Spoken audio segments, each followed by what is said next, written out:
Hello everyone, welcome to the Entry app. Today we are going to do the current affairs of 23rd June. These have been compiled by me Bhavna from different important news sources which includes the Indian Express, the Hindu, PIB and all the other important news sources. All these current affairs are very important from the perspective of your one-day competitive entrance examination. So this is an overview of the news we are going to cover today. We'll start with the national news and all the COVID-19 related national news. In the national news, economy, banking and business, books and authors, people in news, reports, rankings and index, and important days. Let's start with the national news and the COVID-19 related news. The first news of the day is PM Modi has launched rupees 50,000 crore Garib Kalyan Rozgar Abhiyan. So this is a program that has been launched from Telihar village of Khagaria district in Bihar. This program is dedicated to create jobs for millions of migrant workers who have returned home during this coronavirus induced lockdown. So this program is going to cover 116 districts across Bihar, UP, Madhya Pradesh, Rajasthan, Jharkhand, and Odisha. Under the Garib Kalyan Yojana, there would be intensified and focused implementation of 25 different types of works which would provide jobs and create infrastructure in rural regions.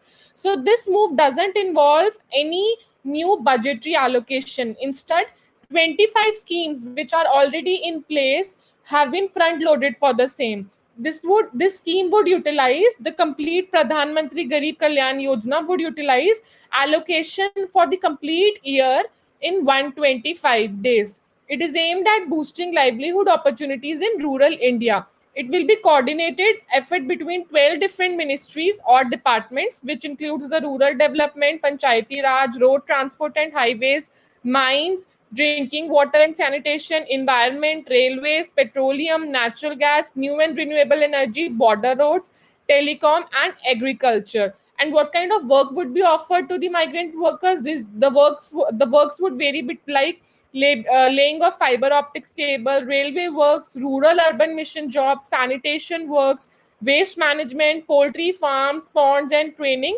through Krishi Vigyan Kendra would be given to migrant workers under this program. The different kinds of questions that can be asked from this news from the perspective of paper could be: how many different types of works would be provided under Pradhan Mantri Rozgar Yojana? How many ministries are working together to implement this scheme? How many days of allocation would be provided to this scheme? Where was the scheme launched? So these are the different kinds of questions that can be asked from the perspective of specifically this news. From today's lecture, I'll try to give you the important questions also related to each news. A very important development. So Glenmark, which is a pharmaceutical company, has launched Favipiravir under the brand name Febiflu, which is the first oral approved medication for treatment of COVID-19 in India. So this drug would be providing treatment for mild to moderate COVID-19 patients. This has been approved by the Drug Controller General of India, and it has been kept under the category of restricted emergency use for treatment of mild to moderate cases. Please remember that this is a prescription drug. It means you can only take this drug if you have been prescribed by the doctor for the same. It is not possible that you just go to the chemist and say that I need Fabiflu. He or she is not authorized to give you this drug in such a form. So this medicine, a 200 mg tablet of Febiflu, has been priced at rupees 103, and it would come in a strip of 34 tablets, which would cost approximately 3,500 to patients. And the recommended dosage duration has been fixed for 14 days. On day 1, a dose of 1800 mg twice a day is recommended, followed by 800 mg twice a day from second day to 14th day. So the full day 14 treatment cycle is going to cost approximately rupees 14,000 to the patients. This drug is also useful for the comorbid conditions such as diabetes and heart diseases. Favipiravir is a generic version of Evigan, which is manufactured by Fujifilm Toyama Chemical in Japan. Also, please remember that Glenmark is the first company in India to receive the approval from Drug Controller of India. Some quick facts about DGCI. So DGCI is a department which functions under Central Drug Standard Control Organization, which in turn functions under Ministry of Health and Family Welfare. And the Union Minister of Health and Family Welfare is Dr. Harshvardhan. So quick questions related to this news could be, which is the first company in India that has launched Favipiravir, which was the first company to get the license? What is the price of per tablet? Who has given the approval for this kind of for Favipiravir? And what would be the total cost of the 14-day treatment cycle that a patient would do using Favipiravir?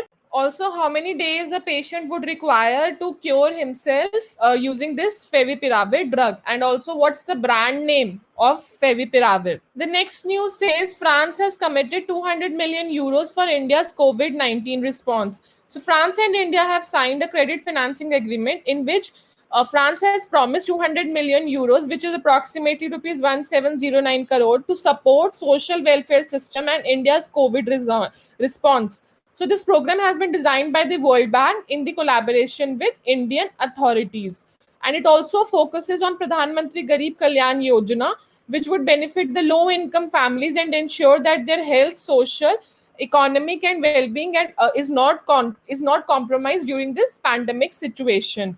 So important questions could be, which country has committed to give 200 million euros for India's COVID-19 response, and under which specific scheme this money would be used, and which world agency has been authorized to design and develop this program. The next news is CBSE has celebrated 25th National Reading Day virtually. The 25th National Reading Day was celebrated virtually on 19th June 2020, and the coming week would be celebrated as the Reading Week, and the month would be the Reading Month. That is, we are going to celebrate 19th June to 18th July 2020 as the Reading Month. The India's National Reading Day is commemorated to honor the father of library movement, the late P.N. Panikkar, whose death anniversary also fall on June 19th. CBSE is Central Board of Secondary Education. It functions under Ministry of HRD, which is the Human Resource Development Ministry. The chairperson of CBSE is Mr. Manoj Ahuja, and our Union HRD Minister is Ramesh Pokhriyal Nishank. And the important questions that can come from this news is, when is the National Reading Day observed in India, and in whose memory is this day observed? The next news is KVIC, which is the Khadi and Village Industries Commission, has distributed 80 electric potter wheels to 80 potter families in Pokhran, which has a rich heritage in terracotta products. Pokhran is a village in the Jaisalmer district of Rajasthan, and it has approximately 300 potter families that are engaged with pottery for several decades. But this distribution was done under the Kumar Sashastikaran Yojana, which is an initiative of KVIC for the empowerment of potters and community in the remotest location in the country. KVIC functions under the Union MSME Ministry, and MSME stands for Micro, Small and Medium Enterprises. So the important questions could be, under which ministry does KVIC function? In which village of Rajasthan did KVIC distribute electric potter wheels? And what is Pokhran famous for? Yes, a very important fact about Pokhran, that it served as a test site for India's first underground nuclear weapon ballistic missiles. The next news says that Supreme Court has called for uniform fee for COVID-19 testing in India. As you must be aware of this fact that different states have different COVID-19 test fee, and over here we can see that New Delhi recently has set a price cap of rupees 2400 after the recommendations were given by the committees. UP has set a price cap of rupees 2500. Maharashtra has for 2200, and Telangana also has for 2200.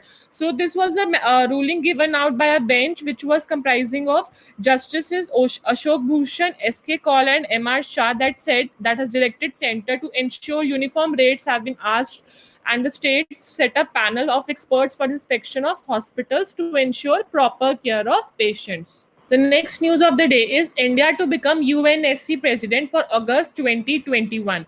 UNSC stands for United Nations Security Council. India recently won the non-permanent seat in UNSC, And as per the composition of UNSC, we have 5 plus 10. So 5 are the permanent members and 10 are the non-permanent members.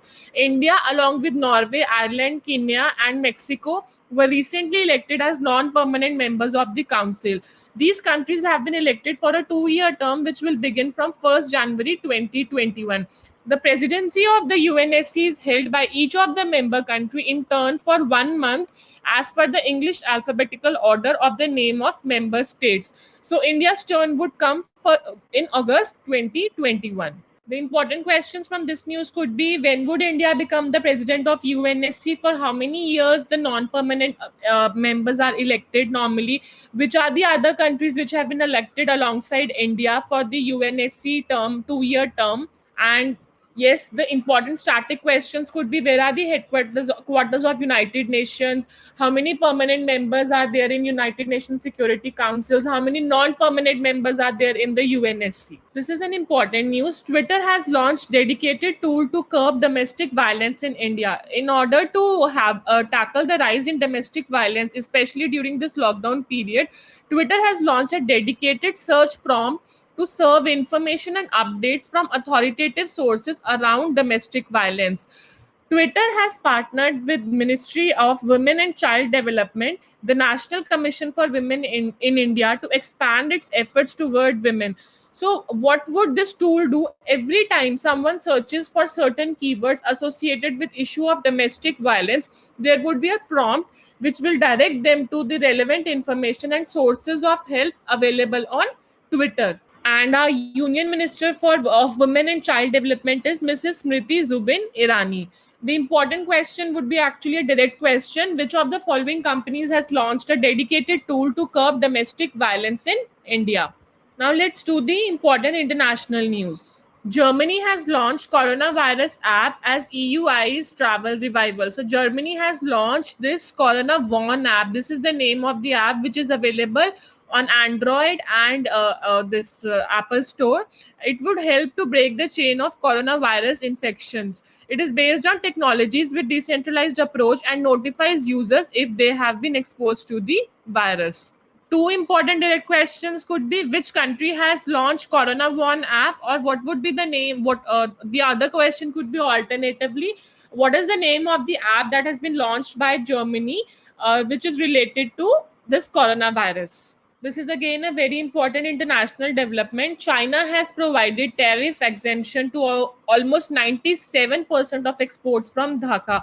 In a bid to woo Bangladesh, China has provided a huge trade boost to the country by announcing tariff exemption for 97% of Bangladeshi products, which are effective, and this tariff exemption would be effective from 1st July 2020. After this 97% tariff exemption has been given, a total of whooping 8256 Bangladeshi products would come under this category. Currently, only 3095 products enjoy duty-free access to Chinese market under Asia-Pacific Trade Agreement. The important questions from this news could be: which country has recently provided tariff exemption for 97% of exports for Bangladesh? Now we'll be covering the economy, banking, and business related news. The first news is SIDBI and Ministry of Housing and Urban Affairs have signed a pact for the implementation of PM Swanidhi scheme. Now, what is this PM Swanidhi scheme? PM Swanidhi stands for PM Pradhan Mantri Street Vendors Atmanirbhar Nidhi scheme. It is a special micro credit facility for vendors, which is central scheme fully funded by the ministry. Under this scheme, vendors can avail a working capital loan of up to rupees 10,000, which is repayable in monthly installments in tenure of 1 year. SIDBI stands for Small Industries Development Bank of India. It is headquartered in Lucknow, Uttar Pradesh, and the chairman and MD of SIDBI is Mohammad Mustafa. SIDBI is the principal financial institution in the micro, small, and medium enterprises sector. In the comment section, please let me know who is the Union Minister of Housing and Urban Affairs. And the important questions that can be formed from this news is: with which of the following is the implementing agency for PM Swanidhi scheme? Expand PM Swanidhi scheme And where are the headquarters? Static questions could be, where are the headquarters of SIDBI situated? Who is the chairman and MD of SIDBI? The next news is Exim Bank, which is the Export Import Bank of India, has extended a line of credit of almost 20.10 million US dollars to the government of Nicaragua for reconstruction of Aldo Chavria Hospital. With the signing of this agreement, Exim Bank has so far extended 4 LOCs to Nicaragua on the behalf of Indian government, taking the total value of LOCs extended to this country to approximately US dollar 87.63 million. Nicaragua is a country in Central America, and it's best known for its dramatic terrain of lakes, volcanoes, and beaches. Exim Bank is headquartered in Mumbai, and the CEO is David Raskina. And the important questions from this news could be a direct question: to which country has Exim Bank recently extended a line of credit for the reconstruction of a hospital? The next news is Hyundai Motor India Limited has become, and HDFC Bank have come out with India's first online auto retail financing solution for the customers on its end-to-end online automotive retail platform Click to Buy. Under this partnership, Hyundai India will offer its customers customized car financing solutions from HDFC Bank directly on Click to Buy online car buying platform, and customers can opt for loans and get the requisite funding to complete life goals of buying their favorite Hyundai car. The next news is Coal India Limited and Atal Innovation Mission have partnered to support proactively the flagship missions innovation and entrepreneurship initiative across the country. So Atal Innovation Mission, which is also known as AIM, is a flagship initiative of Niti Aayog.